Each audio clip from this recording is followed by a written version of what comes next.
김태현 변호사, 이정열 변호사 나오셨습니다. 어서 오십시오. 박수. 박수. 고맙습니다. 안녕하십니까. 아니 뭘 하셨길래 옷 벗은 지가 언제 이제 되셨어? 글쎄 말이야. 5년 됐나요? 5년?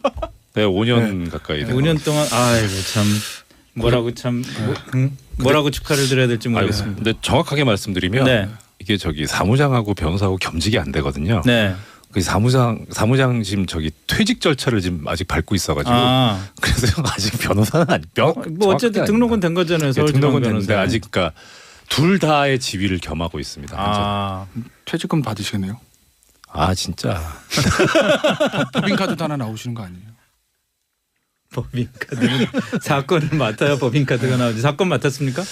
원래는 사무장으로 법인에 수임된 거였는데 예. 아마 이게 나갈 땐 제 이름으로 나갈 것 같은. 네, 뭐 기사도 나왔대요. 저기 해경군 김 씨를 고발하는. 어느 쪽을 맡으신 거예요? 해경군 김 씨를 고발하는 쪽을. 네. 찾는 쪽을. 네, 해경군 김 씨가 지금 누군지 모르기 때문에. 네. 해경군 김 씨가 저희한테 사건을 맡길 리가 없지 않습니까? 아니 해경군 김 씨 사건 때문에 피해를 입었다고 생각하는 분이 사건을 맡길 수도 있는데 해경군 김 씨 혹시라도 0.1%라도 그것 때문에 피해를 그럴 수도 있는데요. 네. 뭐 그쪽은 아니고요. 네. 예. 뭐 더 자세한 거는 이제 변호사법 위반의 문제가 생기기 때문에. 네. 뭐 물론 그렇겠죠. 네. 어쨌든 첫 사건도 맡고 이제 변호사로 오늘 두 번째 사건도 왔어요. 그래요? 뭐요? 네. 그 닥표관장이라고요. 예. 저기 그 문재인 대통령님을 지지하는 예. 그 팟캐스트 방송하시는 분들인데 예. 이재명 시장이 아니죠. 이재명 후보를 지지하는 그 팟캐스트 방송 쪽에서 고소를 한 게 있어요. 그래가지고 이제 그 고소 사건 저희. 그러니까 피고소인의 네네네. 법률 대리인이 되셨다 이거요. 네네 그렇습니다. 사건들이 그래요. 해경군 김 씨 무슨 좀 이게 첫 발을 이렇게 들여놔서 아마 이쪽으로 가게 되지 않을까. 좋지 않습니까? 저희 같은 기존 변호사 너무 좋은데요. 영역이 전혀 다른 걸 말이면서 부장 판사 출신 전관인데 그러니까 너무 영역이 전혀 다르기 때문에. 서울중앙지방법원 부장판사 출신 전관이 아니 저 창원지방법원. 창원지방법원 예. 어쨌든 참. 그렇기 때문에 저는 아마 변호사 끝날 때까지 우리 이정열 변호사님하고 법정에서 마주칠 일은 없을 것 같아요. 제가 뭐 해경공 홍씨 사건이 저한테 올 일도 없고 해경공 홍씨 아니고 김 씨거든요. 김 씨인가요? 네. 네. 그러니까 닥표관장이요? 예. 그 사건이 저한테 올 일도 없기 때문에. 그 닥표관장 반대쪽에서는 김현장하고 태평양을 선임한다 그랬으니까 아마 안 갈 거예요. 아 그러네요. 아, 정말요? 예.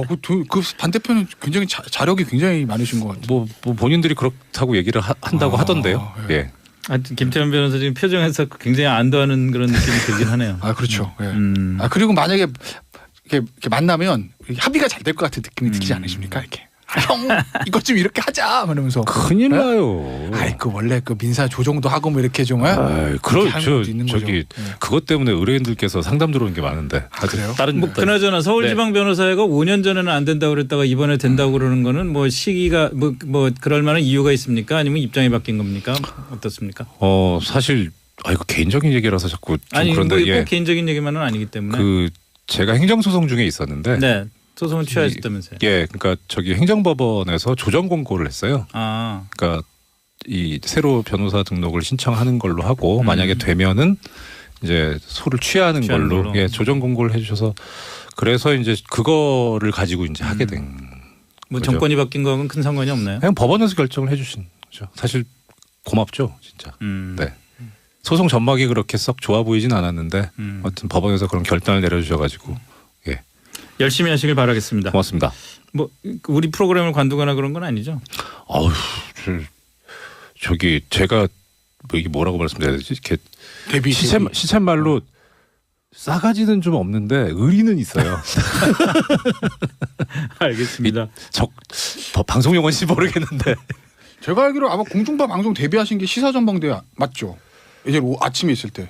그렇죠. 네. 그러니까 TBS 긴 한데 이제 뭐 소위 말하는 지상파 3사로 하면 그렇죠. 뭐 기억하고 있겠습니다. 네. 근데 뭐 그 사실은 그냥 개인의 문제일 뿐만이 아닌 게 김진태 자유한국당 의원이 SNS에서 이정열 변호사를 언급을 했더라고요. 아 예, 저도 와서 봤어요. 근데 아주 바쁜데 이거 해경군 김 씨 때문에 지금 고발 인단이 한 1,000명이 넘어가는 것 같아요. 1,000명이요? 네, 그래서 되게 바쁘거든요. 근데 이거 저기 SNS 쓰신 거 보니까. 네.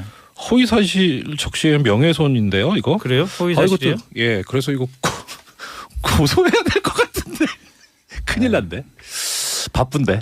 김진태 의원하고는 개인적으로 네, 전혀 모릅니다. 전혀 모르세요? 네. 혹시 청취자 여러분들이 좀 무슨 소린가 궁금해하실 것 같아가지고 김진태 의원이 그 SNS에다가 김명수 대법원장 이러면 안 된다. 이제 와서 무슨 블랙리스트냐. 소위 말해서 이제 김명수 대법원장 체제하에서 그 특별 그 특조위나 이런 데서 그러니까 그 재판 거래 의혹 이런 양승태 대법원장 시절의 것들에 대한 그 이제 발표한 거 관련해서 쭉 얘기를 하다가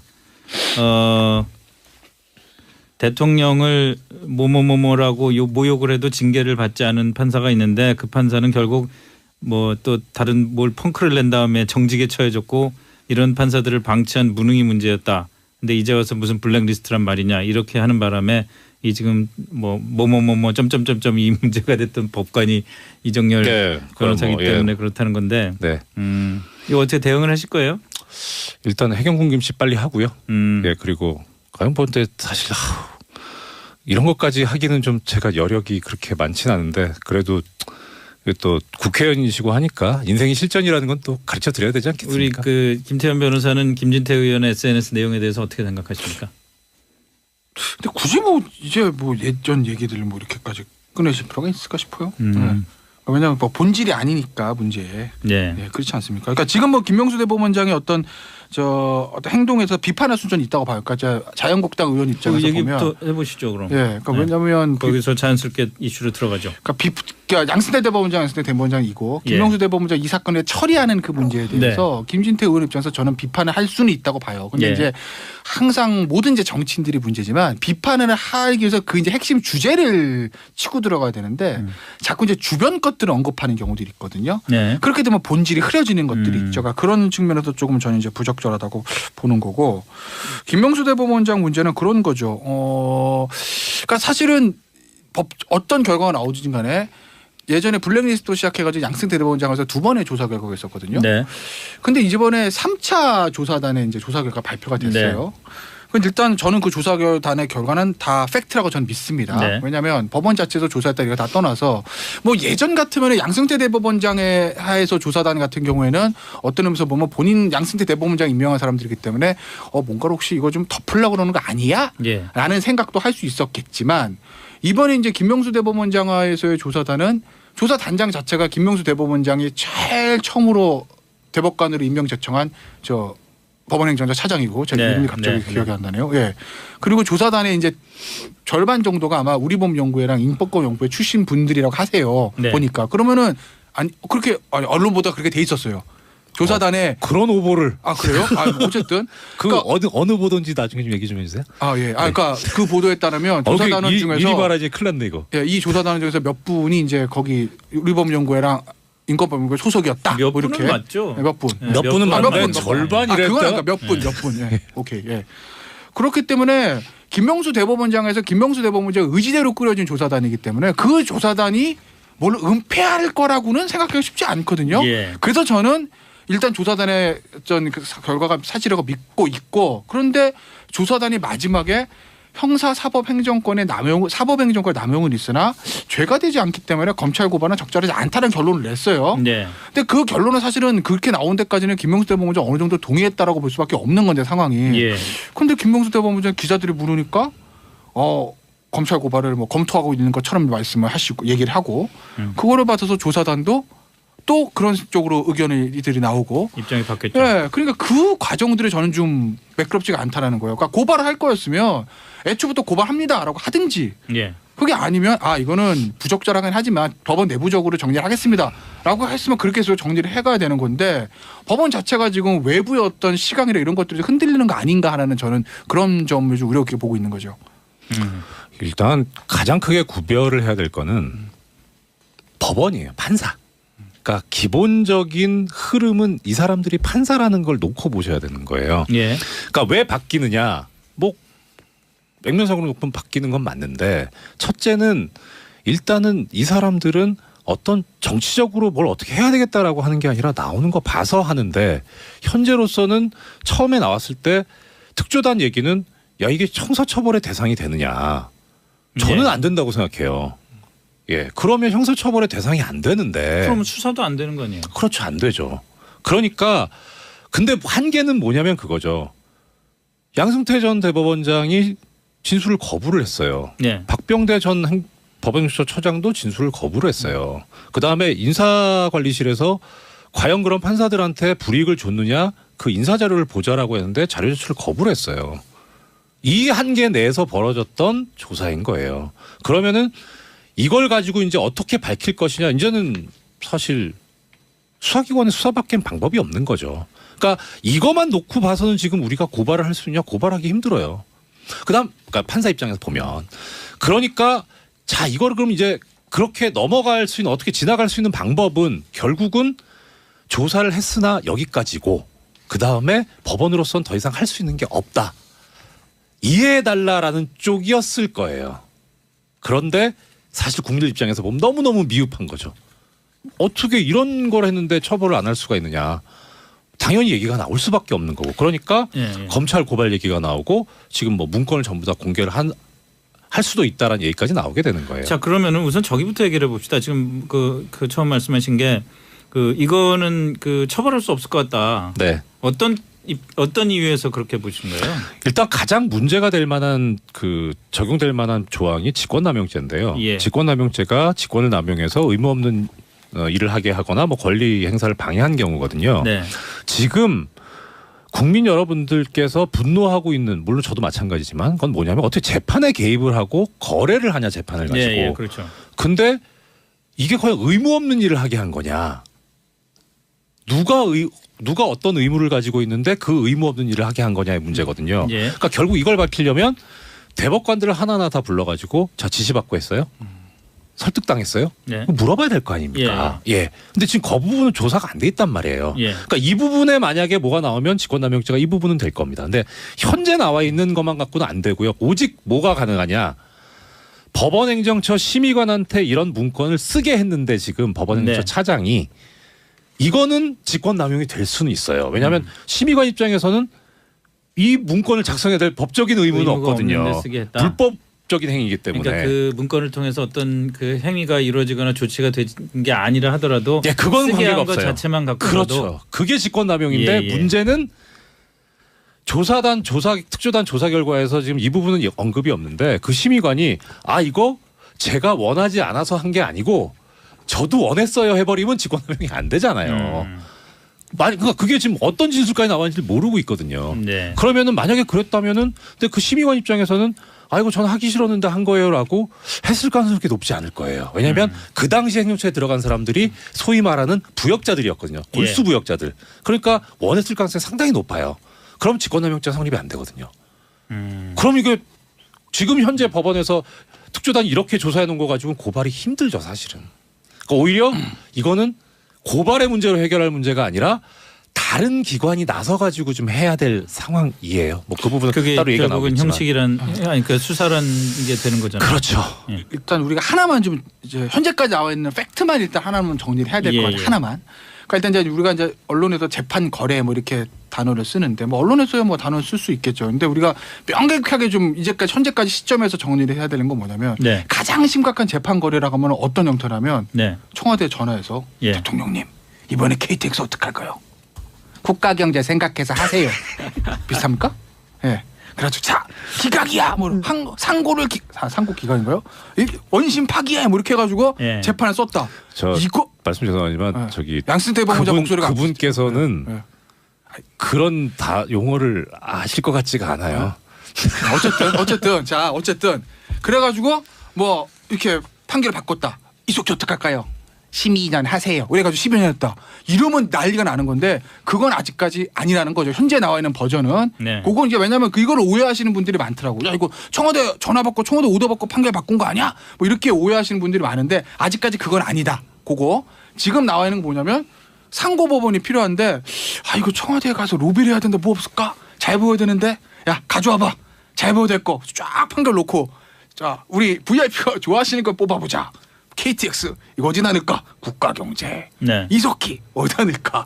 뭐 안보 이렇게 넣어가지고 이미 다 벌어진 다음에 그걸 가지고 샥샥 정리해서 이제 청와대를 가지고 올라간 거니까 뭐 이것도 부적절한 행위긴 하지만 일단 뭐 오더 받고 압력 받아서 판결 결과를 바꿨다. 이거는 현재까지는 아니라는 건 우리가 좀 제가 말씀을 좀 드릴게요. 그건 사실관계 차원에서. 일단 원세훈 사건은 그 의심이 좀 있잖아요. 뭐 의심은 그렇죠. 예, 그러니까요. 지금 항소심 때부터 재판 결과에 관심을 가지고 있었고 1심 판결은 그야말로 판결 선고되기 전에 김영한 전 민정수석의 비망록에 그대로 판결 결과 그대로 있었잖아요. 그러니까 일단 적어도 거래까지는 아니더라도 유출은 있죠. 정보는 센 거네. 저는요.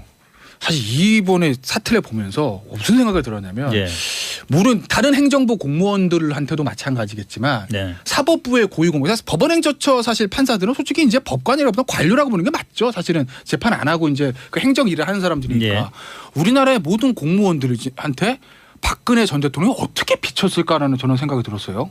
왜냐하면 이걸 만들어서 가져간다는 얘기는 그걸 보면 좋아할 거라고 생각했기 때문에 가져가는 거 아니겠습니까? 그렇잖아요. 문건을 만들어서 윗사람한테 CEO든 VIP든 올라갈 때 가서 욕먹을 것 같으면 왜 합니까? 근데 아무리 보수적인 성격을 가지고 있는 대통령이나 정치인이 하더라도 제가 만약에 지금 전 보수적인 사람이잖아요. 제가 대통령이 됐다. 근데 법원에 이슈가 있다. 근데 판사들이 가져와서 대통령님 이걸 저희가 이렇게 잘했습니다. 딱 보면 기도 안 찰 것 같거든요. 아 그렇지 않습니까? 상식적으로 그렇잖아요. 법원이 이렇게 법과 양심이 돼서 판결했는데 이걸 마치 나 때문에 나를 위해가 내가 대통령과 나를 위해서 한 것처럼 이렇게 싹 가져오면 기도 안 찰 얘기 아니겠습니까? 그 말 때문에 그런데 근데 법원에서 이걸 만들었다라는 건 이걸 가져가면 VIP께서 좋아하시겠지. 이러면 싹 웃는 거. 요거 상상하고 만들었던 거 아니겠어요? 그러니까 박근혜 전 대통령 이미지 자체가 그 당시 정말 모든 고위 관료들부터 관리인한테 그렇게 강인이 돼 있었다는 거죠. 그것서부터 사실 국정농단은 문제는 전 시작된 거라고 봐요. 근본적인 문제가 들어가면. 5060 YSDJ 노무현 전 대통령 시절에는 어땠을까요? 뭐 기본적으로 딜을 했을 리도 없고 그리고 완전히 놔뒀으니까요. 뭐 YS 때는 모르겠는데 적어도 제가 아는 한도 내에서는 이제 참여정부 시절인데 그때는 뭐 전혀 뭐 어쨌든 좋습니다. 어쨌든 아니 YS도 어쨌든 보수 정당 대통령인데 YS의 성격상 우리가 알려진 성격상 이런 걸 가져가면 그래 니 잘했다 이랬을 것 같으세요? 저는 아닐 것 같은데요. 그래요? 그렇지 않습니까? 이거를 법원에서 우리가 대통령과 정권에서 판결을 이렇게 바꿔왔습니다. 예를 들면 그런 식의 일종의 쇼잉인 건데 그거를 통치자한테 대통령한테 가져간다는 발상 자체가 도대체 대통령을 어떻게 바뀌래? 근데 문제는 박근혜 전 대통령인 거죠. 그런 식으로 이미지가 각인되게 본인이 행동했다는 거 아니겠어요? 네, 좋습니다. 뭐 시간이 많지 않으니까 구체적으로 좀 들어가서 양승태 전 대법원장이 오늘 길게 또 굉장히 그 분명한 방향성을 갖고 오래간만에 입장을 내놨습니다. 입장 내용을 요지를 말하자면은 재판 거래라는 건 분명히 절대 없었고 특정 법관에 대한 불이익 역시 없었다. 이제 뭐 두 가지가 이제 포인트라고 할 수 있는데 우선 그 이정열 입에 안 들어온다 아직 이정열 변호사 전 지금 굉장히 기분이 좋은 것 중에 하나가 그동안 법무법인 동안 그 사무장에게 너무 힘들었어요.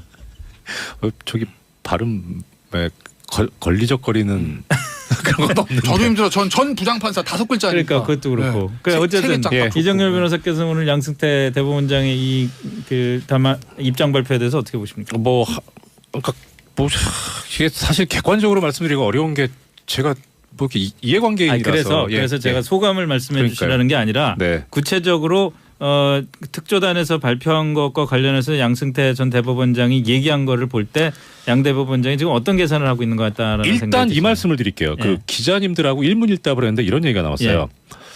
듣기로는 400명 정도의 사람이 가서 얘기를 했다고 한다. 이 얘기를 했거든요. 이거 어떻게 알았을까요? 누군가가 보고를 하고 있다는 거 아니겠어요? 그렇겠죠. 보고요. 그렇죠. 그러면 지금 사실 저기 설악산 가셨다가 연락이 안 된다 그래가지고 걱정을 좀 했었는데 어떻게 저기 이렇게 유고 상태 아닌가 싶어서 나오셔가지고 다행이긴 한데 아마 그 기간 동안에 생각을 다 하셨을 것 같다. 그리고 보고는 다 받았다. 그러니까 이 부분에 관해서 어떻게 대응할 건가에 대한 작전은 지금 다 끝났다라고 보입니다. 어떤 작전이 있을까요? 일단은 법리적인 부분, 사실에 관한 부분, 절차에 관한 부분 이렇게 나눌 수 있겠는데요. 법리에 관한 부분은 아까 말씀드렸다시피 이거 어차피 저기 그렇게 해서 다 얘기가 된다면 직권남용죄 자체가 안 되니까 그러니까 법적으로 어떻게 할 수 있는 상황도 아니고 그다음에 사실관계에 있어서도 아까 말씀드렸던 그대로 간다면 문제 없죠. 아래쪽에서 다 알아서 한 거고 그다음에 절차에 있어서도 결국은 나는 모른다. 그러니까 계속 그 얘기가 나와요. 나는 모른다라는 얘기가 나오는데 실제 이 조사에 관해서는 너무 많은 걸 알고 있어요, 이분은. 그러니까 이건 부인해도 증명 못할 거다라고 하는 생각이 있다는 거죠. 김 변호사는 어떻게 보세요? 저는 이거 만약에 수사해도 저는 아무것도 안 나올 것 같은 거 보는 게 예를 들면 이제 아까 제가 말했던 재판 개입 진짜 제가 말했던 협의의 재판 개입 전화 받고 판결 바꾼 거 예. 그게 만약에 팩트가 아니면 뭐 당연히 안 나오는 거고 만약 그렇게 했다고 가정하고 말씀드릴게요. 그런다 하더라도 그러면 조사해가지고 그 담당 그 전화배치는 전화배치 재판부 전부 다 소부 뭐 소부 4명 판사 전부 다 조사했을 때 그분이 제가 전화 받고 오더 받고 판결 바꿨습니다. 뭐 이렇게 얘기해야 되는 건데 그 얘기 나오고 있습니까? 그걸 뭐 만약에 했다고 하면 문서가 남겼겠어요? 전화 녹취가 있겠습니까? 예. 그렇잖아요. 뭐 통화 내역은 있을 수 있겠죠. 근데 사실 법원행정 재판관 통화할 수도 있는 부분이거든요. 네. 그러니까 그걸 가지고 저는 이게 수사를 한다 하더라도 나오기가 만약에 팩트라고 네. 하더라도 저는 쉽지 않을 것 같아요. 여기서 참고할 수 있는 건 원세훈 전 네. 국정원장이에요. 원세훈 전 국정원장도 이래라 저래라 안 했잖아요. 평소에 원장님이 이렇게 말씀하셨다 이거죠. 그러니까 이 평소에 양 대법원장이 뭐라고 얘기했는지를 저는 알고 있거든요. 그러니까 거기에 지금 대법원장이 뭘 생각하고 있고 뭘 원하고 있구나. 그러니까 이제 그게 원세훈 전 국정원장 같은 경우는 그래도 녹취 파일도 하나 있었잖아요. 녹취 파일도 있었고 그런 물증도 나와줬다는 거죠. 그러니까 이것도 만약에 그러면 얘기가 바뀔 텐데 과연 있을까라는 저는 생각이 그렇죠. 듭니다. 벌써 인멸이 거의 다 됐을 겁니다. 3차 조사까지 한 마당이라. 그러니까 자신 있게 얘기하겠죠. 내가 나가야 되겠냐. 너무 비관적인 것 같아서 재판 거래가 만약에 수사를 통해서 밝혀졌다. 그러니까 사례를 들고 얘기를 합시다. KTX 승무원 밝혀졌다. 뭐 힘들다고 하지만 그랬을 경우에 그럼 이 KTX 승무원들 같은 경우에 재심이라든지 구제받을 가능성이 있습니까? 지금 현행법상으로는 없어요. 그래서 뭐 시간이 얼마 없으니까 간단하게 그냥 결론적으로 말씀드리면 이 사건은 물론 양승태나 이렇게 재판 거래한 사람들 처벌하는 것도 중요하지만 진짜 중요한 거는 이 지금 언급되어 있는 사건들의 재판 당사자들을 어떻게 구제할 것이냐 문제예요. 만약에 그 거래가 있었다면 그건 잘못된 재판이고 잘못된 재판이었으면 구제가 돼야 되는데 구제할 방법이 현행법상 없다는 얘기죠. 그렇죠. 그러니까 지금 사실 더불어민주당에서 국정조사 얘기를 하시던데 뭐 그것도 하나의 방법일 수 있겠지만 더 중요한 건 지금 정치권에서 일단 머리를 맞대가지고 이거 재심 사유를 좀 넓혀줘야 됩니다. 김태현 변호사, 이정렬 변호사 나오셨습니다. 어서 오십시오. 박수. 고맙습니다. 안녕하십니까. 뭘 하셨길래 옷 벗으시고 언제 이제 되셨어. 글쎄 말이야. 5년 됐나요? 5년? 네, 5년 가까이 됐어요. 5년 동안 참 뭐라고 축하를 드려야 될지 모르겠습니다. 근데 정확하게 말씀드리면 이게 사무장하고 변호사하고 겸직이 안 되거든요. 네. 그 사무장 지금 퇴직 절차를 지금 아직 밟고 있어가지고 그래서 아직 변호사는 뭐 어쨌든 등록은 된 거잖아요. 등록은 됐는데 아직 그러니까 둘 다의 지위를 겸하고 있습니다. 퇴직금 받으시겠네요. 진짜. 법인카드도 하나 나오시는 거 아니에요?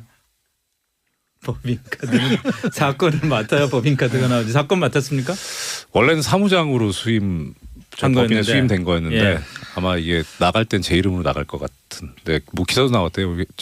해경군 김 씨를 고발하는 어느 쪽을 맡으신 거예요?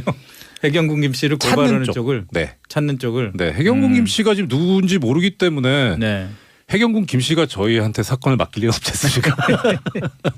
아니 해경군 김 씨 사건 때문에 피해를 입었다고 생각하는 분이 사건을 맡길 수도 있는데 해경군 김 씨 혹시라도 0.1%라도 그것 때문에 피해를 그럴 수도 있는데요. 뭐 그쪽은 아니고요. 더 자세한 거는 이제 변호사법 위반의 문제가 생기기 때문에. 뭐 물론 그렇겠죠. 어쨌든 첫 사건도 맡고 이제 변호사로 오늘 두 번째 사건도 왔어요. 그래요? 뭐요? 그 닥표관장이라고요. 그 문재인 대통령님을 지지하는 그 팟캐스트 방송하시는 분들인데 이재명 시장이 아니죠. 이재명 후보를 지지하는 그 팟캐스트 방송 쪽에서 고소를 한 게 있어요. 그래서 이제 그 고소 사건 저희. 그러니까 피고소인의 법률 대리인이 되셨다 이거요. 네, 그렇습니다. 사건들이 그래요. 해경군 김씨 무슨 이게 첫 발을 이렇게 들여놔서 아마 이쪽으로 가게 되지 않을까. 좋지 않습니까? 저희 같은 기존 변호사 너무 좋은데요.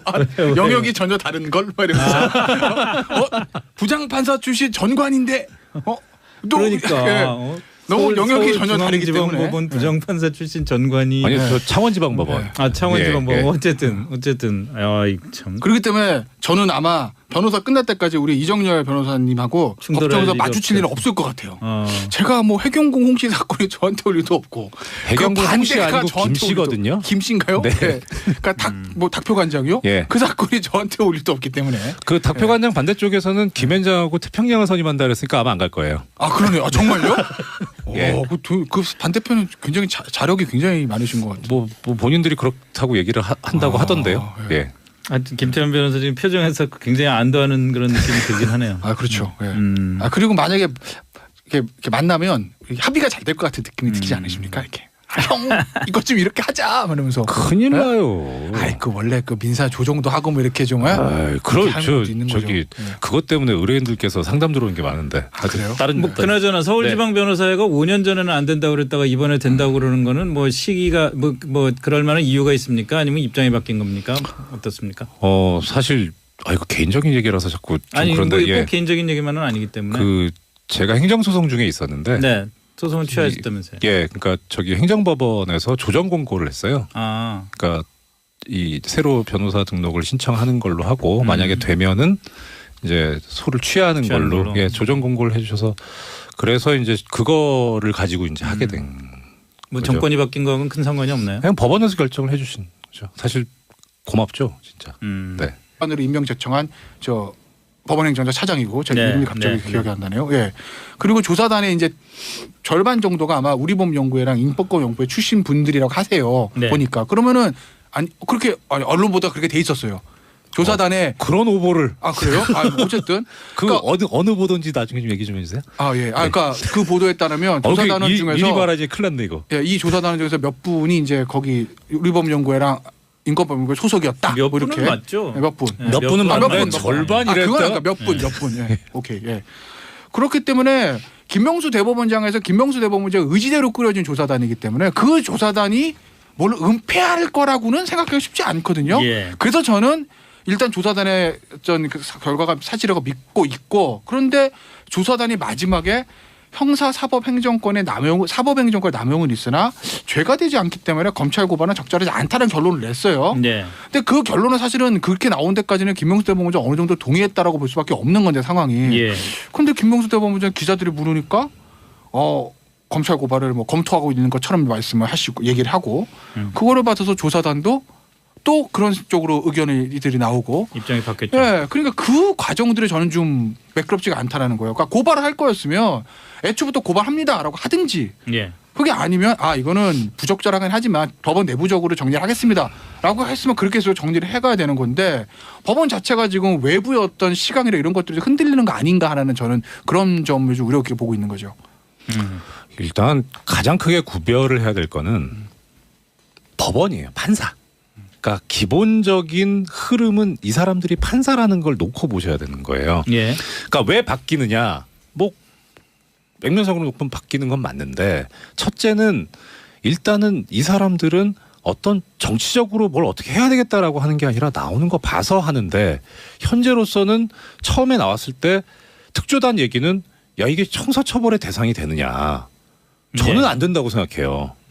예, 그러면 형사처벌의 대상이 안 되는데. 그러면 수사도 안 되는 거 아니에요? 그렇죠, 안 되죠. 그러니까 근데 한계는 뭐냐면 그거죠. 양승태 전 대법원장이 진술을 거부를 했어요. 네. 박병대 전 법원처장도 진술을 거부를 했어요. 그 다음에 인사관리실에서 과연 그런 판사들한테 불이익을 줬느냐 그 인사자료를 보자라고 했는데 자료 제출을 거부를 했어요. 이 한계 내에서 벌어졌던 조사인 거예요. 그러면은 이걸 가지고 이제 어떻게 밝힐 것이냐 이제는 사실 수사기관의 수사밖엔 방법이 없는 거죠. 그러니까 이것만 놓고 봐서는 지금 우리가 고발을 할 수 있냐 고발하기 힘들어요.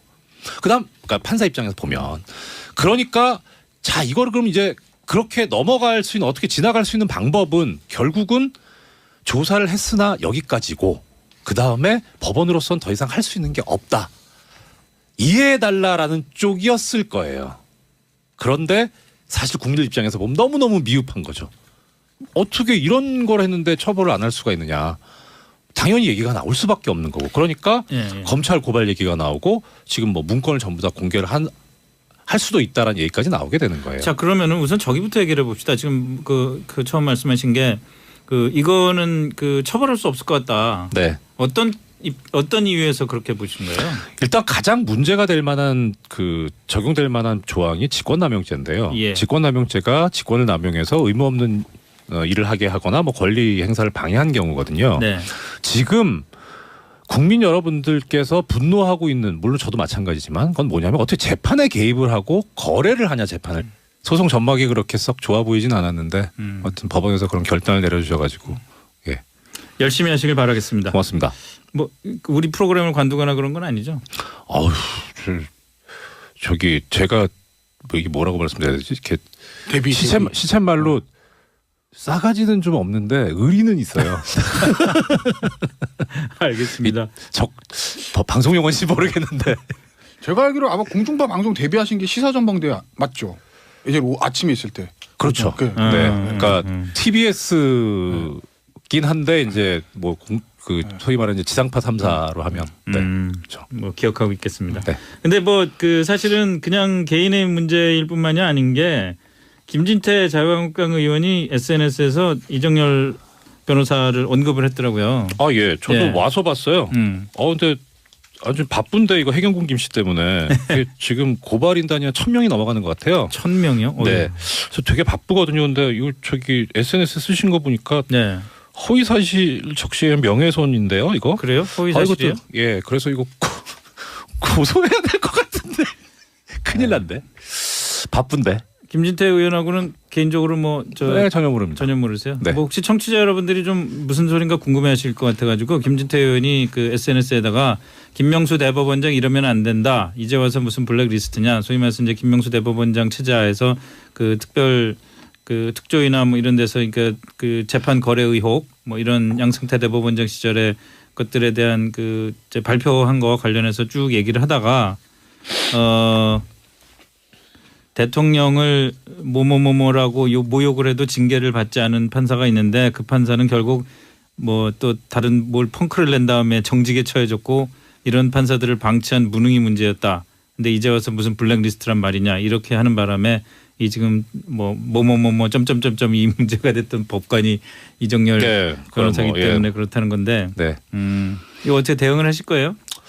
일단 해경군 김씨 빨리 하고요. 네, 그리고 가영본때 사실 이런 것까지 하기는 좀 제가 여력이 그렇게 많지는 않은데 그래도 또 국회의원이시고 하니까 인생이 실전이라는 건 또 가르쳐 드려야 되지 않겠습니까? 우리 김태현 변호사는 김진태 의원의 SNS 내용에 대해서 어떻게 생각하십니까?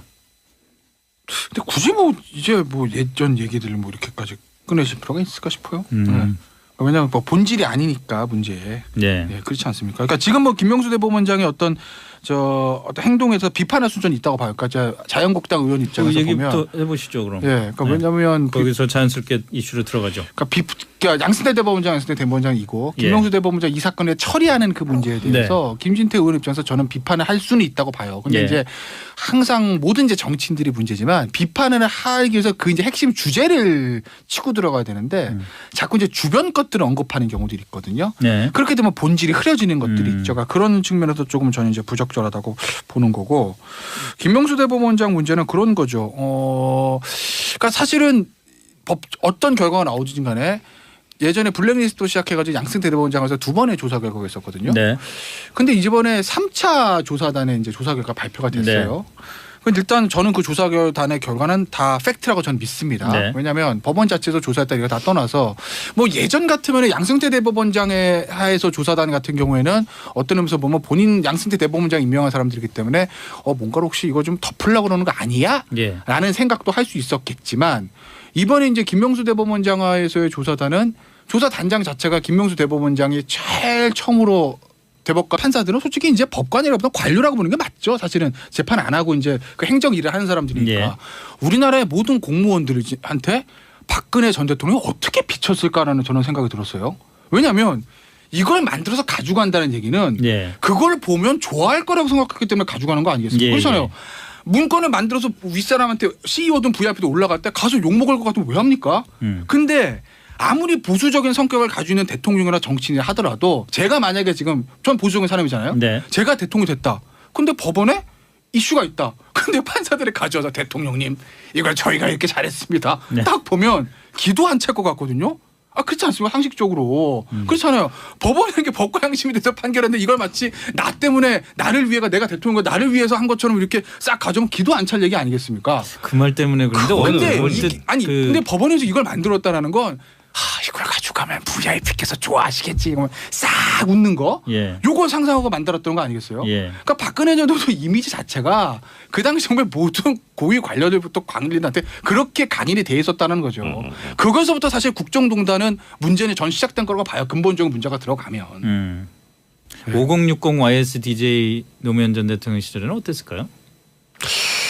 뭐 기본적으로 딜을 했을 리도 없고 그리고 완전히 놔뒀으니까요. 뭐 YS 때는 모르겠는데 적어도 네. 제가 아는 한도 내에서는 이제 참여정부 시절인데 네. 그때는 뭐 전혀 뭐 예. 뭐 어쨌든 예 좋습니다. 어쨌든 네. 아니 YS도 이제 어쨌든 보수 정당 대통령인데 YS의 성격상 우리가 알려진 성격상 이런 네. 걸 가져가면 그래 니 잘했다 이랬을 것 같으세요? 저는 아닐 것 같은데요. 그래요? 그렇지 않습니까? 이거를 법원에서 우리가 대통령과 정권에서 판결을 이렇게 바꿔왔습니다. 예를 들면 그런 식의 일종의 쇼잉인 건데 그거를 통치자한테 대통령한테 가져간다는 발상 자체가 도대체 대통령을 어떻게 바뀌래? 근데 문제는 박근혜 전 대통령인 거죠. 그런 식으로 이미지가 각인되게 본인이 행동했다는 거 아니겠어요? 네, 좋습니다. 뭐 시간이 많지 않으니까 구체적으로 좀 들어가서 양승태 전 대법원장이 오늘 길게 또 굉장히 그 분명한 방향성을 갖고 오래간만에 입장을 내놨습니다. 입장 내용을 요지를 말하자면은 재판 거래라는 건 분명히 절대 없었고 특정 법관에 대한 불이익 역시 없었다. 이제 뭐 두 가지가 이제 포인트라고 할 수 있는데 우선 그 이정열 입에 안 들어온다 아직. 이정열 변호사 전 지금 굉장히 기분이 좋은 것 중에 하나가 그동안 법무법인 동안 그 사무장에게 너무 힘들었어요.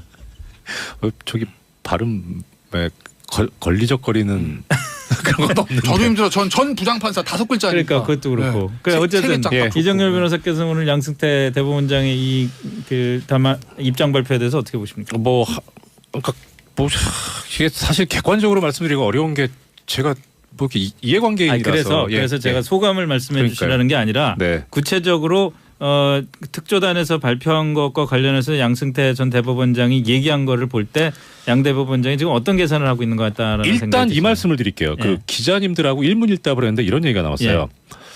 듣기로는 400명 정도의 사람이 가서 얘기를 했다고 한다. 이 얘기를 했거든요. 네. 이거 어떻게 알았을까요?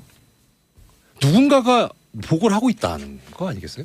그렇겠죠. 보고요. 그렇죠. 예. 그러면 지금 사실 저기 설악산 가셨다가 연락이 안 된다 그래가지고 걱정을 좀 했었는데 어떻게 뭐 저기 뭐 이렇게 유고 상태 아닌가 싶어서 나오셔가지고 다행이긴 한데 아마 그 기간 동안에 생각을 다 하셨을 것 같다. 그리고 보고는 다 받았다. 그러니까 이 부분에 관해서 어떻게 대응할 건가에 대한 작전은 지금 다 끝났다라고 보입니다. 어떤 작전이 있을까요? 뭐 일단은 가지고 그렇죠. 근데 이게 과연 의무 없는 일을 하게 한 거냐? 누가 어떤 의무를 가지고 있는데 그 의무 없는 일을 하게 한 거냐의 문제거든요. 그러니까 결국 이걸 밝히려면 대법관들을 하나하나 다 불러가지고 자 지시받고 했어요? 설득당했어요? 물어봐야 될 거 아닙니까? 근데 지금 그 부분은 조사가 안 돼 있단 말이에요. 그러니까 이 부분에 만약에 뭐가 나오면 직권남용죄가 이 부분은 될 겁니다. 근데 현재 나와 있는 것만 갖고는 안 되고요. 오직 뭐가 가능하냐? 법원행정처 심의관한테 이런 문건을 쓰게 했는데 지금 법원행정처 차장이 이거는 직권남용이 될 수는 있어요. 왜냐하면 심의관 입장에서는 이 문건을 작성해야 될 법적인 의무는 없거든요. 불법적인 행위이기 때문에. 그러니까 그 문건을 통해서 어떤 그 행위가 이루어지거나 조치가 된 게 아니라 하더라도 그건 쓰게 관계가 한 것 없어요. 자체만 갖고 그렇죠. 그게 직권남용인데 문제는 특조단 조사 결과에서 지금 이 부분은 언급이 없는데 그 심의관이 이거 제가 원하지 않아서 한 게 아니고 저도 원했어요 해버리면 직권남용이 안 되잖아요. 그러니까 그게 지금 어떤 진술까지 나왔는지 모르고 있거든요. 그러면은 만약에 그랬다면은 근데 그 심의관 입장에서는 이거 저는 하기 싫었는데 한 거예요라고 했을 가능성이 그렇게 높지 않을 거예요. 왜냐하면 그 당시 행정처에 들어간 사람들이 소위 말하는 부역자들이었거든요. 골수 부역자들. 그러니까 원했을 가능성이 상당히 높아요. 그럼 직권남용죄 성립이 안 되거든요. 그럼 이게 지금 현재 법원에서 특조단이 이렇게 조사해 놓은 거 가지고 고발이 힘들죠 사실은. 그러니까 오히려 이거는 고발의 문제로 해결할 문제가 아니라 다른 기관이 나서 가지고 좀 해야 될 상황이에요. 뭐 그 부분은 그게 따로 얘기가 결국은 나오겠지만. 형식이란 그러니까 수사란 게 되는 거잖아요. 그렇죠. 예. 일단 우리가 하나만 좀 이제 현재까지 나와 있는 팩트만 일단 하나만 정리를 해야 될 것 같아요. 하나만. 그러니까 일단 이제 우리가 이제 언론에서 재판 거래 뭐 이렇게 단어를 쓰는데 뭐 언론에서야 뭐 단어를 쓸 수 있겠죠. 근데 우리가 명백하게 좀 이제까지 현재까지 시점에서 정리를 해야 되는 건 뭐냐면 가장 심각한 재판 거래라고 하면 어떤 형태라면 청와대 전화해서 대통령님 이번에 KTX 어떡할까요? 국가경제 생각해서 하세요. 비슷합니까? 예. 그래가지고 자 기각이야 뭐 상고를 상고 기각인가요? 원심 파기야 뭐 이렇게 해가지고 재판을 썼다. 이거 말씀 죄송하지만 저기 양승 대법원장 목소리가 그분께서는 그런 다 용어를 아실 것 같지가 않아요. 어쨌든 그래가지고 뭐 이렇게 판결을 바꿨다. 이속기 어떡할까요? 심의 2년 하세요. 그래가지고 10여 년 했다. 이러면 난리가 나는 건데 그건 아직까지 아니라는 거죠. 현재 나와 있는 버전은. 그건 이제 왜냐하면 이거를 오해하시는 분들이 많더라고요. 야 이거 청와대 전화 받고 청와대 오더 받고 판결 바꾼 거 아니야? 뭐 이렇게 오해하시는 분들이 많은데 아직까지 그건 아니다. 그거 지금 나와 있는 거 뭐냐면 상고법원이 필요한데 아 이거 청와대에 가서 로비를 해야 되는데 뭐 없을까? 잘 보여야 되는데 야 가져와봐. 잘 보여야 될 거 쫙 판결 놓고 자 우리 VIP가 좋아하시는 걸 뽑아보자. KTX 이거 어디다 넣을까? 국가경제. 이석기 어디다 넣을까? 뭐 안보 이렇게 넣어가지고 이미 다 벌어진 다음에 그걸 가지고 착착 정리해서 이제 청와대로 가지고 올라간 거니까 뭐 이것도 부적절한 행위긴 하지만 일단 뭐 오더 받고 압력 받아서 판결 결과를 바꿨다. 이거는 현재까지는 아니라는 건 우리가 좀 제가 말씀을 좀 드릴게요. 그건 사실관계 차원에서. 일단 원세훈 사건은 그 의심이 좀 있잖아요. 뭐 의심은 그렇죠. 예, 그러니까요. 지금 항소심 때부터 재판 결과에 관심을 가지고 있었고 1심 판결은 그야말로 판결 선고되기 전에 김영한 전 민정수석의 비망록에 그대로 판결 결과 그대로 있었잖아요. 그러니까 일단 적어도 거래까지는 아니더라도 유출은 있죠. 정보는 센 거네. 저는요. 사실 이번에 사태를 보면서 무슨 생각이 들었냐면 물론 다른 행정부 공무원들한테도 마찬가지겠지만 사법부의 고위공무원 사실 법원행정처 사실